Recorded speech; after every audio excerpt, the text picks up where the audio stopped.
Bamananw ko kuma fɔlen kɔrɔ tɔ ko o ye dalama ye. Aw ɲɛ bɛ ni so dagabana minnu na, tunga lafiya de ni so dagabana ye ni k'a jɔ an ka tunganage minnu sigilen bɛ jamana kɔ kan ni olu ye danaya ta k'a da tunga lafiya kan. Nin so in kelen-kelenna bɛɛ lajɛlen bɛ jalakɔrɔbugukaw olu de fɛ yen nɔ. E maa min bɛ yen nɔ k'i b'a fɛ ni ka terrain sa tunga lafiya maaw bolo, o ka nɔgɔ. Terrain bɛ tunga lafiya maaw bolo Banankɔrɔnikaw fɛ yen nɔ min n'u bɛna kɛ cité hectare 3 o de sanfɛ. Terrain kelen-kelenna bɛɛ lajɛlen ye titre foncier de ye wa 15/20 o de don. Sɛbɛnwari 4,400,000 ani 500,000 i bɛ se k'a sara dɔɔni kalo 12 kɔnɔna la i bɛ wari 573 ni ka o bɔ walima kalo 18 i b'a sara dɔɔni wari 382 i bɛ o bɔ o bɛ bɛn kalo 18 ma a dɔgɔdɔgɔnin saralen kɔfɛ terrain ale bɛ k'i ta ye ne maa min y'a dɔn k'a fɔ ko sɛbɛnwari 4,400,000 ani 500,000 bɛ i bolo yɔrɔnin kelen i bɛ se ka i ka wari sara terrain ale bɛ k'i ta ye aw maa minnu fana bɛ yen nɔ k'a fɔ aw tɔgɔla terrain bɛ aw bolo terrain ninnu papier titre foncier walima permis d'occuper de don i b'a ta k'a di tunga lafiya maaw ma i n'a fɔ anw ɲɛ bɛ ja minnu na cogo min na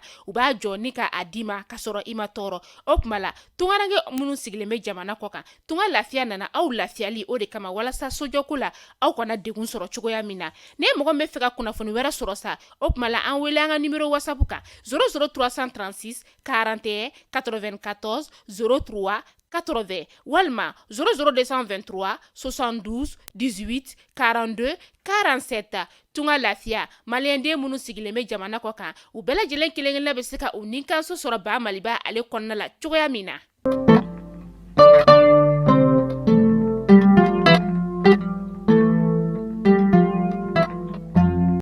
Bi février kalo tile fɔlɔ ye san 2023 an bɛ aw bɛɛ lajɛlen fo yan fo aw sigiyɔrɔ la i mana kɛ Mali kɔnɔ walima ka kɛ Mali kɔ kan foli belebele b'a an b'o ta ni ka lase aw ma aw minnu b'aw sigi sanga n'a ka wagati ni ka anw ka kunnafoni ka ale lajɛ an ka bɔlɔlɔ sira bɛɛ lajɛlen fɛ kunnafoni ale waati selen ne a y'aw bisimila.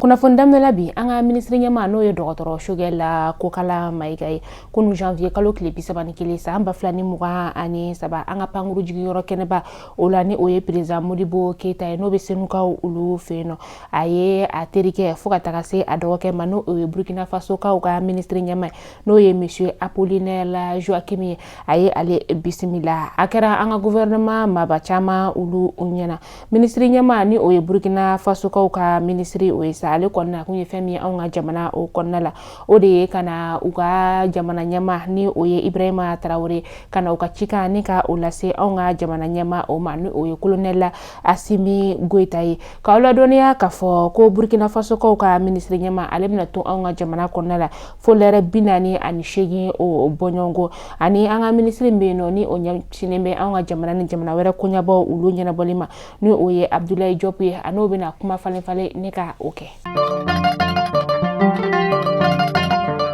Fɛn min ye minfɛn ye n'an b'ale wele nazarakan na ko shisha kɔni ale minina feereli o bɛna bali anw ka jamana o kɔnɔna la février kalo tile 15 nata in na a bɛna kɛ an ka jamana fan 14 bɛɛ lajɛlen o fɛ hakilila jiginna fɛn min ye cakɛrɔn bɛ yen nɔ ni ale ɲɛsinnen bɛ ɲɛnaminifɛn o kɛlɛli ma ale y'a yira k'a fɔ ko maa o maa ni wagati in tɛmɛnen kɔfɛ ko ɲɛnaminifɛn ni ale yera i bolo ni o ye shisha ye k'a feere walima k'a min i ni ɲangini min ka kan ko o bɛ da i kan.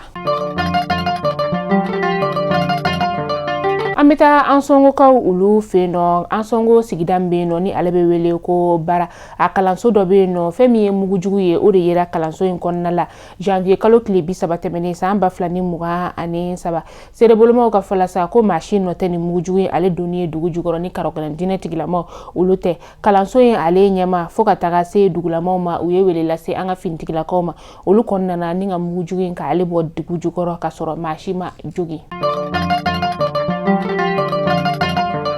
Tabusire ni ale bɛ compter la sigida la a dugulamaw kɔni y'u ka kɛnɛyaso kura ni o ye SESCOM ye ka a kolomo karili kɛ dɔgɔkun laban ye o kɔnɔna la SESCOM yɛrɛ a musaka bɛ taa i jɔ fo sɛfɛwari 71,000,000 na o kila tuguni ni ka fura feere yɔrɔ fana kɛ SESCOM ye ale kɔnɔna la dugutigi ale ye nin kuma in ni ka o lase ka kila tuguni ni ka yira k'a fɔ ko nin SESCOM in kɔni ale bɛna kɛ fɛn min ni dugulamaw olu bɛna lafiya kosɛbɛ kɛnɛya tasira o la dugu marabagaw ulu ye welewele da ni ka o lase dugulamaw ma k'a fɔ ko bɛɛ lajɛlen kana kɛnɛyaso in ale kɔnɔna la ni kana k'i furakɛ walasa denmisɛnnin saya fo ka taga se musow ka jigini o bɛ se ka nɔgɔya cogoya min na kɛnɛyaso in ale dabɔra o de kama k'a lɔdɔniya k'a fɔ ko ni kɛnɛyaso in yɛrɛ kɔni musaka ale bɔra dugulama minnu sigilen bɛ jamana o kɔ kan a bɔra olu denw kunna.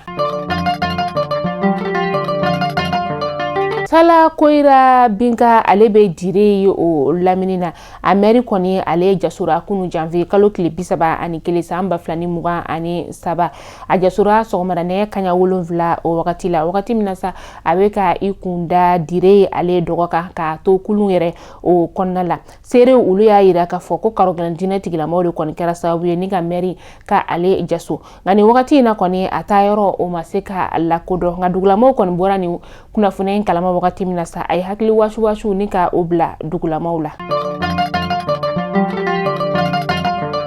An bɛ taa Gawukaw olu fɛ yen nɔ camancɛ kalanso kɔni olu ye kalanni ka o daminɛ janvier kalo tile 30 tɛmɛnen na ka sababuya kɛ u ye tile 5 ni ka o walansɛmɛ kɛ AYM kɔni tun kelen don ka walanw ni ka olu sɛmɛ AYM y'a yira k'a fɔ ko u kɔni bɛna walansɛmɛ ni ka a kɛ ko kura ni u ka laɲiniw olu ma sabati ka sababuya kɛ ko dugu marabagaw kɔni bɛ ka u ɲɛci olu ka laɲiniw olu caman na u ka fɔla sa ko olu ka laɲini kɔni tɛ dɔwɛrɛ o de ye k'a fɔ ko lakɔli karamɔgɔ ko o bɛ olu la kalanso o kɔnɔna la ani tuguni kalanden minnu bɛ yen nɔ n'u bɛ ka lakɔli karamɔgɔ kalan ni ka o kɛ olu ka musaka tɛ ka di olu ma fo ka taga se u bɛ sigila min sanfɛ ni ka kalan kɛ o tɛ u bolo o ni a ɲɔgɔnna caman o de kɔni gɛlɛya bɛ olu ka u ka kalanso u kɔnɔna la. Mali kunnafoni jabaran najɛbaw kunnafoni damadɔ tun bɛ an bolokɔrɔ bi ni ka da o kelen-kelen bɛɛ lajɛlen tulo ka o de tun ye kunnafoni an tɛ se k'ale datugu abada ka sɔrɔ tunga lafiya mɔgɔw ka kunnafoniya ni o ma da aw tulo kan ni wagati in na e maa min bɛ yen nɔ k'e de bɛ tunga fɛ ko terrain bɛ i bolo i bɛ fɛ ni k'a jɔ k'a kɛ duplex ye tunga lafiya mɔgɔw kelen don ka u ka tɔntini ni o ye tɔnkura ye ni ka o dayɛlɛ tɔn in yɛrɛ kɔnɔna la groupe 12 o de b'a kɔnɔna la ni e maa min sen yera tɔn in na sa tirage sort o de bɛ kɛ ni tirage kɛra wagati min na sa ni kɛra maa fɔlɔ ye kalo 7 o kalo 7 maa kelen ka so tile o bɛ di a ma groupe in kɔnɔna la sa kalo kalo i bɛ euro wari 780 ni ka o de bɔ tɔn ale kɔnɔna la fo ka taga fɔ ko maa 12 bɛɛ lajɛlen y'i ka so tile sɔrɔ ni ka a ban e maa min fana bɛ yen nɔ sa k'a fɔ ko terrain ko de bɛ i la i b'a fɛ ni ka terrain o de san terrain bɛ tunga lafiya ma o bolo banakɔrɔnikaw olu fɛ yen nɔ min n'u bɛna jɔ ni ka kɛ cité hectare 3 o de sanfɛ terrain kelen-kelenna bɛɛ lajɛlen ye sɛfɛ wari 4,400,000 n'i b'a fɛ i sen ka y'o la sa numéro téléphone o bɛna sɛbɛn an ka kunnafoni ale kɛrɛfɛ terrain ninnu bɛɛ lajɛlen ye titre foncier wa 15/20 o de fɛnɛ ye terrain ninnu ye o kuma la sɔngɔ damatɛmɛdiya o de ye tunga lafiya ma olu tɛ terrain n'a ka di ye ka ale sara kalo kalo i bɛ musaka ni ka o bɔ o bɛ bɛn kalo 12 ma ni tilali ka terrain sarali la wagati min na terrain ale bɛ kɛ i ta ye tunga lafiya ma u nana tungarankew olu lafiyali kama o kuma la an ka numéro de téléphone ni ka o ta a kan wele walasa aw bɛ kunnafoniya caman ni ka o sɔrɔ tunga lafiya ma olu ka soko fo ka taa se terrain ko koɲaw ma aw k'an bɛn donna nataw la kunnafoni kuraw olu kɛnɛ kan.